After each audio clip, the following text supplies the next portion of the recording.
오늘 우리에게 주신 하나님의 말씀은 에베소서 1장 4절에서 6절입니다. 에베소서 1장 4절에서 6절. 제가 가지고 있는 성경책은 신약성경 310쪽입니다. 우리 함께 읽겠습니다. 곧 창세전에 그리스도 안에서 우리를 택하사 우리로 사랑 안에서 그 앞에 거룩하고 흠이 없게 하시려고 그 기쁘신 뜻대로 우리를 예정하사 예수 그리스도로 말미암아 자기의 아들들이 되게 하셨으니 이는 그가 사랑하신 자 안에서 우리에게 거저 주시는 바 그의 은혜의 영광을 찬송하게 하려는 것이라. 아멘. 오늘은 무조건적 선택이라는 내용으로 우리 하나님의, 그리고 성경이 이야기하는 그 내용의 압축적으로 우리가 왜 무조건적으로 선택되게 됐는지에 대한 내용을 함께 나누겠습니다. 우린 살면서 수없이 많은 선택을 하면서 살아갑니다. 우리 이영미 권사님께서 점심을 준비해 주셨는데요. 어떤 메뉴를 준비해야 될지, 어떻게 해야 될지, 이제 다른 교회에서는 누릴 수 없을 만큼의 굉장히 다양하고 귀한 메뉴들이 우리 모든 권사님들 손 안에서 이제 이루어지는데 얼마나 많이 고민하셨을까 이런 생각을 합니다. 또 이렇게 말씀드리면 뭐 생각 없이 그냥 합니다 라고 이제 굉장히 자신감 있게 말씀하시지만요. 요리를 못하는 저 같은 사람에게 있어서는 이게 굉장히 힘들더라고요. 한때 소영이가 어렸을 때 소영이를 위해서 무엇을 준비할까? 아침 되면 점심 고민되고, 점심 되면 저녁 고민되고, 저녁 되면 다음날 아침 고민되고, 막 끝없는 이 사이클 속에서 굉장히 힘들었던 기억이 있습니다.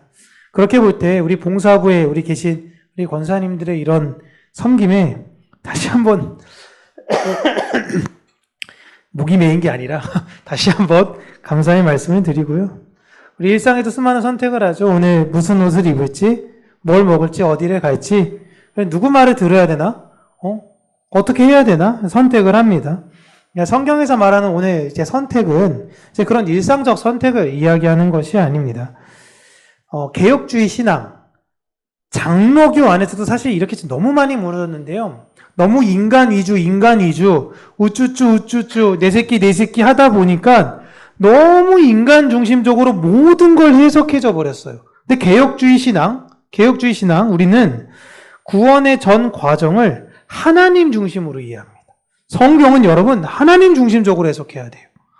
인간의 노력이나 의지가 아니라 하나님의 은혜와 주권이 처음부터 끝까지 구원을 이끈다고 고백하는 자들이 바로 개혁주의 신도들이에요.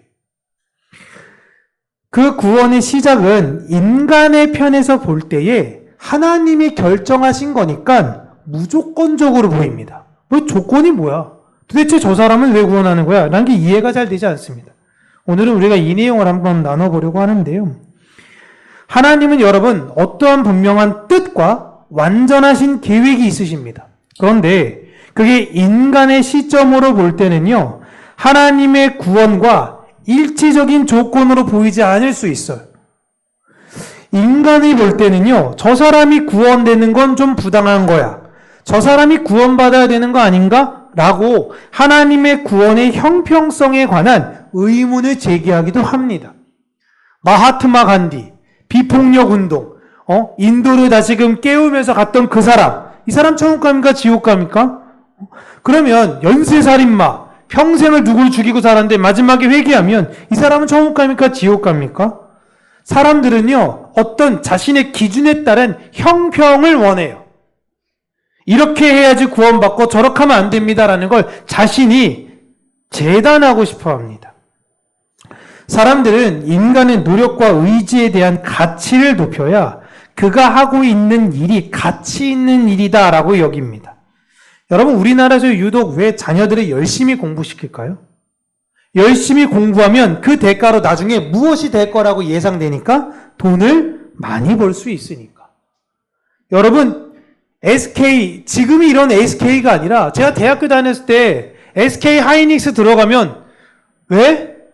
삼성 들어갈 수 있는데 SK 들어갔어요. 그러면 궁색한 변명으로 들었어요. 아니 왜 삼성 들어갈 수 있는데 SK 하이닉스를 들어가? 막 그랬습니다. 근데 지금 어떻게 됐죠? 진짜 여러분 어깨가 머리 위로 올라가 있어요. 그 사람들이. 그리고 또 저 때는요. 그 두산중공업, 지금 두산에너빌리티라고 그러죠? 소형 SMR 사업하는데 우리나라 1등, 전 세계 탑 클래스인데 저희 대학교 때는 왜 두산을 가? 거길 가. 막 이랬거든요? 그때 갔었으면 어떻게 돼요? 그 사람들이 지금. 제 나이 때 지금 차장, 잘 나가면 부장, 막 이런데 다 같이 SK 옆에서 같이 이렇게 돼 있어요, 지금. 다. 응? 예상 사실 못하는데 예상했으면 내가 거기 보냈겠지. 다 그런 얘기 합니다. 그래가지고 열심히 공부시켰는데 내 제자, 내 자식 세무사 만들고 내 자식 회계사 시켰는데 지금 그들이 어떻게 됐어요, 여러분? 회계사, 세무사, 이 사람 된 사람들이 지금 안 뽑아요. 이제 이게 흐름이 변호사로 내려가고 있습니다.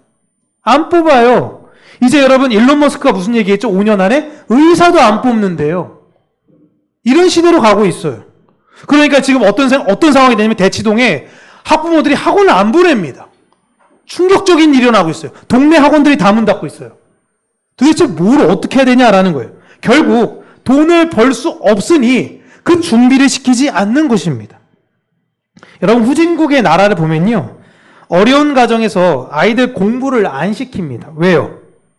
당장 그 공부를 해서 돈을 벌 가치를 못 느끼니까. 자, 옆집 쟤 공부 열심히 해가지고 고등학교 나왔는데 쟤 여전히 저 밖에 나가서 농사하고 있고 얘 초등학교 맞다 안 나왔는데 쟤 나가서 같이 옆에서 농사하고 있어. 그러면 고등학교 공부를 시켜야 돼? 안 시켜야 돼? 안 시키는 겁니다. 가치가 없으니까 안 하는 거예요. 그래서 여러분 우리가 하나님께서 주셨던 그 구원이 값이 없다라고 하니까 사람들이 구원을 오해해서 그 가치를 너무 가볍게 여기는 겁니다. 그래서 나온 부작용이요. 행위를 다시 강조하기 시작했던 것입니다. 인간의 노력과 의지가 얼마나 가치 있는 것이고 그 가치를 여러분이 교회에 투자했을 때, 교회에 드렸을 때 하나님은 분명히 여러분에게 더 가치 있는 대가를 주실 거다라는 성경이 있지 않는 약속을 하는 거예요. 근데 성경을 안 읽으니 그 이야기가 반복적으로 듣다 보니까 진짜라고 믿는 겁니다. 성경은 그렇게 이야기하지 않아요. 그건 성경을 오해하는 겁니다. 그렇다고 여러분 인간의 행위를 무시하라는 게 아니에요. 교회 안에서 열심히 하지 말라는 것이 아닙니다. 하나님의 뜻을 인간의 생각으로는 절대 포착할 수 없고 하나님의 계획을 인간이 눈치챌 수 없다라는 걸 성경은 반복적으로 이야기합니다. 그러나 우리 하나님은 신실하게 하나님의 약속을 이끌고 가시더라. 하나님은 하나님의 계획에 대한 조건으로 그에 맞는 사람을 합당하게 부르십니다. 오늘 본문은 이 내용을 잘 축약했어요. 사도 바울은 에베소 교인들에게 하나님의 선택이 언제 이루어졌는지를 분명히 밝힙니다. 이게 에베소서만 잘 읽어도 되는데요. 오늘 본문 보시면요. 창세 전에라고 4절에 시작합니다. 이 말은 여러분, 하나님이 저와 여러분을 선택하기 전, 그러니까 인간이 만들어지기 전에 되었음을 이야기하는 거예요. 우리가 윤바울을 하나님이 언제 구원하시기로 하셨냐? 2023년, 2021년 이게 아니고 1980년도 아니에요. 저를 구원하기로 한 건 창세 전에 계획하셨다는 겁니다. 그러면 어떻게 올라가야 돼요? 우리 부모님을 왜 만나신 거예요? 나를 이 땅에 태어나게 하기 위해서 만드신 거고 우리 부모님은 또 어떻게 만나신 거예요? 하나님이 다 그렇게 만들어 놓으신 거예요. 언제? 창세 전이라는 겁니다. 내가 하나님을 믿기 전에 하나님이 나를 선택하셔서 이 땅의 2026년 평강교회에 함께 우리가 공동체를 이루게 하신 것입니다. 여러분 하나님께서 아브라함을 부르실 때에 제 사람을 한번 찾아봅니다. 하나님이 어디에 있을까? 아메리카 대륙에 있을까? 아시아에 있을까? 유럽에 있을까? 찾다 못 찾아가지고 하나 딱 찾았네. 얘 괜찮겠다. 해서 아브라함을 부르신 게 아니에요. 아브라함이라는 사람을 하나님이 결정하신 겁니다. 그리고 하나님의 구원을 그 사람을 통해서 보여주시는 거예요. 선택의 근거는 아브라함이 하나님을 믿은 게 아니라 하나님이 아브라함을 선택하신 것입니다. 그런데 이 내용이 인간들이 불편해요. 그럼 인간의 가치가, 이 세상에 살아가는 가치가 뭐냐라는 거예요. 하나님이 다 했고 하나님이 결정했고 하나님이 그렇게 했으면 우린 뭐합니까? 이게 여러분 인간 측의 생각입니다.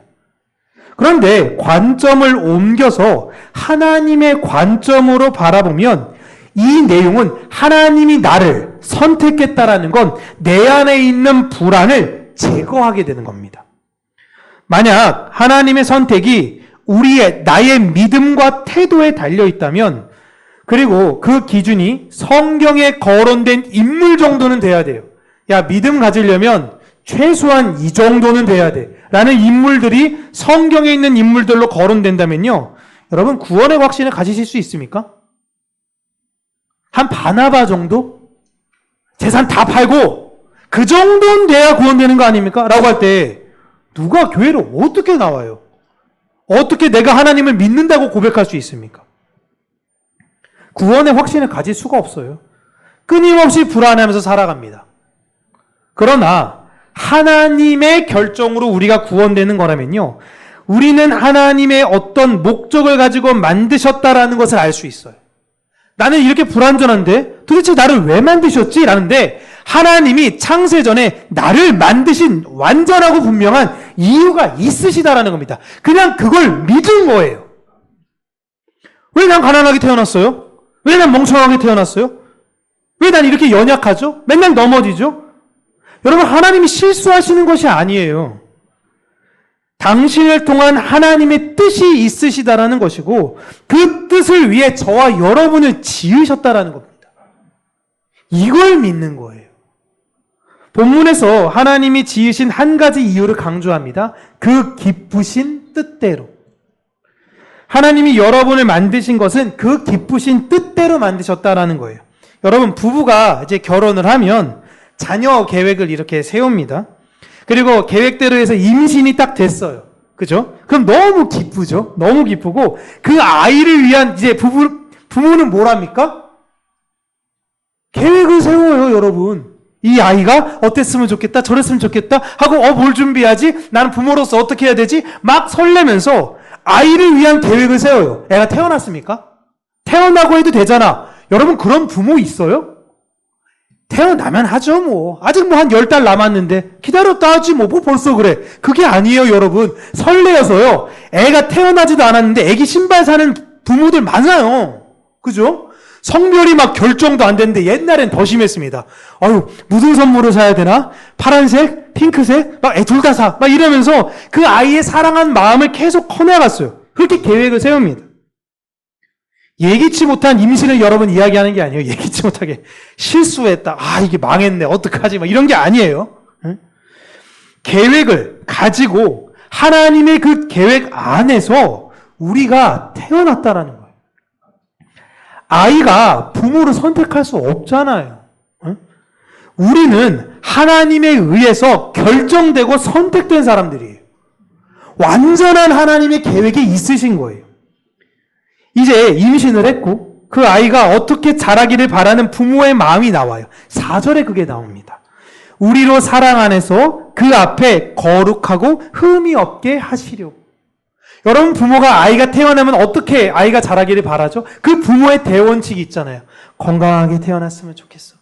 근데 자꾸 물론 인간은 여러분 연약하기 때문에 욕심이 증폭됩니다. 똑똑했으면 좋겠어. 예뻤으면 좋겠어. 막 이렇게 있지만 하나님이 우리에게 원하시는 건 뭐예요? 거룩하고 흠이 없는 거. 그게 뭐냐면 너 나 닮았으면 좋겠어 라는 거예요. 부모로서 아이에게 너 나 닮았으면 좋겠어, 이 마음을 가진 것이죠. 하나님은 우리가 하나님의 뜻을 따르기를 바라시는 마음을 가진 거예요. 이 마음으로 계획하시는 거예요. 하나님의 뜻이 뭐냐면 하나님을 사랑하는 거. 여러분, 쉽게 얘기한 거예요. 하나님 사랑, 이웃 사랑이 뭐예요? 자녀에게 내가 부모로서 얘기할 때 너 사랑해야 되는 게 나 좀 사랑해주고, 나를 사랑하는 것만큼이나 너 주변에 있는 사람들을 사랑해서 네가 사랑받는 사람이 됐으면 좋겠어. 이게 모든 부모의 마음 아닙니까? 이게 여러분 하나님 사랑, 이웃 사랑이에요. 어렵게 생각하는 게 아니라 이웃을 진실하게 사랑하여 역시 하나님의 자녀는 달라라는 소리를 하나님이 듣기를 원하시는 거예요. 여러분, 부모가 경험할 수 있는 최고의 칭찬이 뭐죠? 어떻게 애를 이렇게 잘 키우셨어요? 여러분, 지금 기분이 어떠세요? 똑같아, 아주 그냥 하여튼가 이런 얘기 들으면 막 마음 무너지지 않으세요? 근데 아니 어쩜 비법이 뭐예요? 알려주세요. 자녀가 너무 훌륭한 일을 했는데 또 자녀가 나와서 어쩜 그렇게 잘해줄 수 있습니까? 할 때 이건 다 저희 부모님이 저를 바르게 길러주셔서 그렇습니다. 그럼 여러분 어떻게 돼요? 부모님 입장에선 아니야. 하지만 상상만 해도 기분 좋지 않으세요? 우리 자녀들은 다 폐역했기 때문에 저부터 잘 그렇게 되진 않지만 네.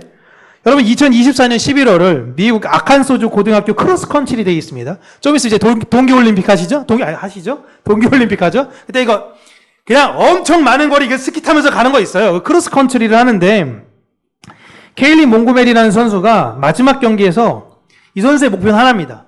내 개인의 최고 기록을 달성하자. 이거 하는데 결승전 그저 계속 2등으로 가고 있었던 거예요. 근데 다른 학교 선수 1등으로 갔던 줄리아 워딩턴이라는 선수가 가다가 탈진해서 쓰러져요. 너무 많이 가니까 쓰러져서 발견했습니다. 그럼 여러분 어떻게 해야 돼요? 1등이 쓰러졌어. 그럼 어떻게 됩니까? 우리나라 여자 단체 개주 쇼트트랙 때 넘어졌을 때 다른 나라 잠깐만요. 한국 사람 넘어졌어요. 다시 하죠. 이렇게 합니까?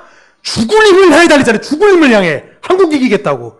그럼 어떻게 돼요? 2등인데. 똑같이 1등이라니까요. 근데 이 선수가요. 넘어진 선수를 일으켜 세우고요. 부축해서 함께 결승선 가서 먼저 통과시켰어요. 인터뷰를 안 할 수가 없습니다. 인터뷰를. 왜 이렇게 되는 거야? 근데 몽고메리가 왜 그렇게 했냐라는 질문에 놀라운 대답이 나와요. 나는 부모님께서요. 네가 인생을 살다가 넘어지게 될 때 예수님께서 너를 내버려 두지 않으시고 너를 일으켜 주실 거야. 너가 인생 살다 보면 어렵고 지친 사람이 있을 때에 그 사람을 안고 같이 가주는 예수님처럼 그렇게 했으면 좋겠어. 그래서 다른 선수가 쓰러졌을 때 그걸 그냥 두고 갈 수가 없었다라는 거예요. 야, 이렇게 얘기하면 부모님 기분이 어떻습니까? 이걸 듣고 나서 부모가 그러니까 네가 항상 2등 하는 거야. 어디서 진짜 이렇게 글러먹은 놈이 태어나가지고 이런 게 아닌 거잖아요. 이게 여러분 하나님 사랑, 이웃 사랑이에요. 부모의 뜻을 정확히 알고 있어요. 부모가 어떻게 해? 여러분 부모의 뜻을 자녀는 다 캐치합니다. 그래서 애들이 왜 돈 하느냐면요. 부모가 돈 하니까 애들이 본 게 그거라 아무리 감추려고 해도 돈 하는 거예요. 부모가 똑똑해져야 된다. 누구를 밟고 올라가야 된다니까 교회에서는 아유 할렐루야. 아유 하리면 이래도 얘가 성공과 야망에 쌓여가지고 그렇게 달려가는 거예요. 부모의 것을 그대로 받아서 다른 사람에게 적용하는 겁니다. 이 내용을 들은 부모님, 케일리 몽고메리 선수 부모님은 아이가 2등 된 게 뭐가 그렇게 중요하겠어요? 최선을 다했고 내 노력을 했는데 기꺼이 자기가 얻을 수 있는 걸 포기하고 다른 이들을 세우는 것. 여러분 하나님은 언뜻 아무나 골라서 구원해 주시는 것 같은데요. 이상하게도 하나님의 마음을 아는 자들, 부모의 마음을 아는 자들에게는 그 부모의 열매가 자녀에게서 나와요. 하나님의 마음을 알면 하나님의 마음의 열매가 나와요. 그게 성령의 열매예요. 감출 수가 없어요, 이건. 그래서 예수님이 바리새인에게 얘기하지 않습니까? 너의 아비는 거짓이다. 사탄이다. 마귀다. 그러니까 니네가 뭘 좋아해? 돈을 좋아하는 거야. 니네가 그렇게 이기적으로 살아가는 거야. 니네 중심적으로 살아가는 거야. 그런데 참되게 하나님을 사랑해? 그럼 어떻게 돼? 그 열매가 나올 수밖에 없어. 라는 거예요. 내가 이웃을 사랑하게 될 때 내가 영광을 취하는 것이 아니라 그 가르침을 주신 내 아버지를 높임받게 되는 것이고 그 일을 우리가 하는 거예요. 그게 6절에 이야기하죠. 그의 은혜의 영광을 찬미하게 하려는 것이라. 하나님의 목적이. 하나님 이게 뭐예요? 이게 말이 이렇게 어렵고 고상하게 돼 있지.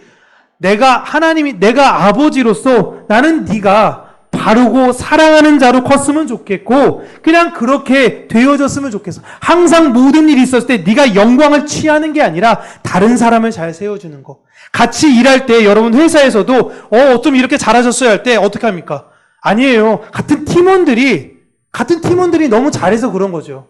그렇게 이야기하는 겁니다. 근데 세상은 어떻습니까? 거꾸로죠. 잘 되면 내 탓, 안 되면 이놈 탓. 이렇게 가잖아요. 그게 아닌 거예요. 하나님은 우리를 그냥 막 부르시는 것이 아닙니다. 무조건적이라 그래가지고 예 이렇게 하는 것이 아니에요. 우리를 그냥 부르신 것이 아니라 부르신 자들을 통해 하나님의 뜻과 사랑이 무엇인지를 알려주려고 우리를 부르셨고요. 그 부르심을 받은 사람은 아버지의 뜻을 결국엔 알아 그 아버지의 사랑을 보이며 살아가게 되는 것입니다. 만일 구원에 어떤 조건이 있다면요, 여러분, 인간은 자랑할 여지를 갖게 됩니다. 그러나 구원이 하나님의 선택으로 시작이 된 것이라면 우리가 할 수 있는 건 감사와 찬송밖에 없어요. 여러분, 부모로서 돌아가시기 전에 자녀에게 가장 듣고 싶은 말이 무엇인가요?